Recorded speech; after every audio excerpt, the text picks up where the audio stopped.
आपको धन्यवाद देना चाहूंगी कि आप सदन की मुस्कुराहट वापस लौटा लाए हैं।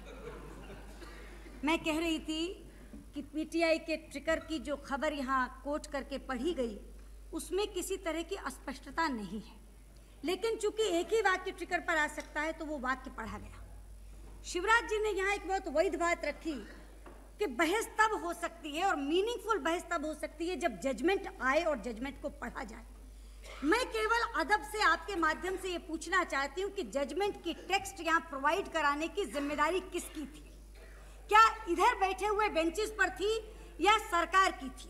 और अध्यक्ष जी, मैं ये भी कहना चाहूंगी बड़े अदब के साथ कि आपके द्वारा सुबह दिए गए निर्देशों की अनुपालना नहीं की गई, बल्कि उसकी अवमानना हुई।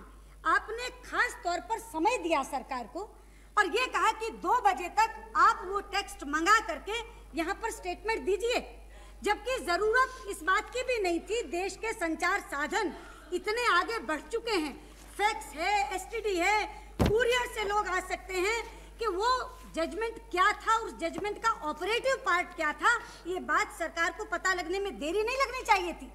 लेकिन सुबह भी सरकार छिपाना चाहती थी इसको। आपने बीच में इंटरवीन करके हस्तक्षेप करके समय दिया, एक समयबद्ध तरीके पर आपको ला करके यहाँ वो बयान देना था। ये बात जो पीटीआई के ट्रिकर पर आई, ये आपके बयान का पार्ट होनी चाहिए थी। कब तक छिपाएंगे? बकरे की माँ कब तक खैर मनाएगी? अरे जजमेंट सुनाया गया इतने लोगों के बीच में, पीटीआई के कॉरेस्पोंडेंट ने लिया, यहाँ ट्विटर पर भेज दिया, शाम तक उसकी प्रतियां सब जगह बच जाएंगी।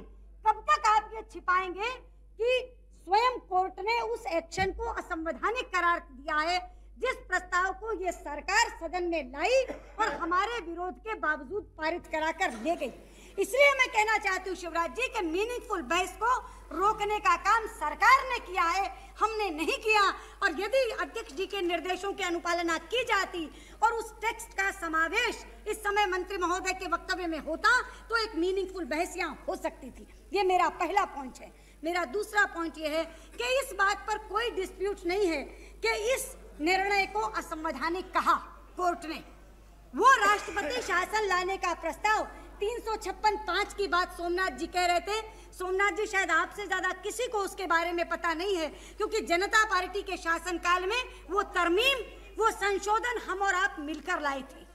356 के दुरुपयोग को रोकने के लिए लाए थे। इसलिए कहा था कि एक समय में 6 माह से ज्यादा नहीं और कुल मिलाकर 1 वर्ष से ज्यादा राष्ट्रपति शासन नहीं लगेगा। यहाँ हमारे भाई ने जे.एंड.के की बात की, इधर से भी हमारे जे.एंड.के के भाई ने कहा कि डबल स्टैंडर्ड क्यों, जे.एंड.के में 5 साल रहा। जे.एंड.के के लिए बाकायदा संशोधन लाया गया था संविधान का, और संविधान संशोधन के लिए 2/3 बहुमत की आवश्यकता होती है। क्योंकि ये सरकार 2/3 नहीं जुटा सकती थी, इसलिए इसको चुनाव कराने पड़े, और चुनाव के बाद ये भाजपा की सरकार नहीं बनाना चाहती थी। इसलिए रात को, इसीलिए 5 मिनट का, इसलिए 5 मिनट का अंतर देकर के राष्ट्रपति शासन लगाया गया।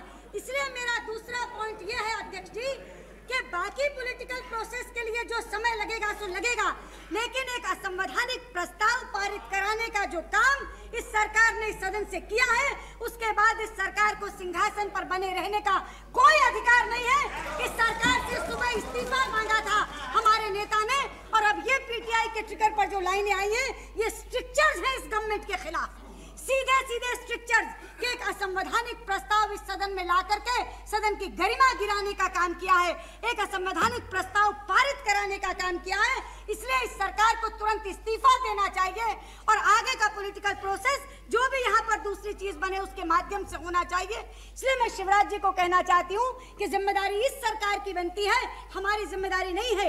मीनिंगफुल बहस ये सरकार करा सकती थी, इसने नहीं कराने का काम किया।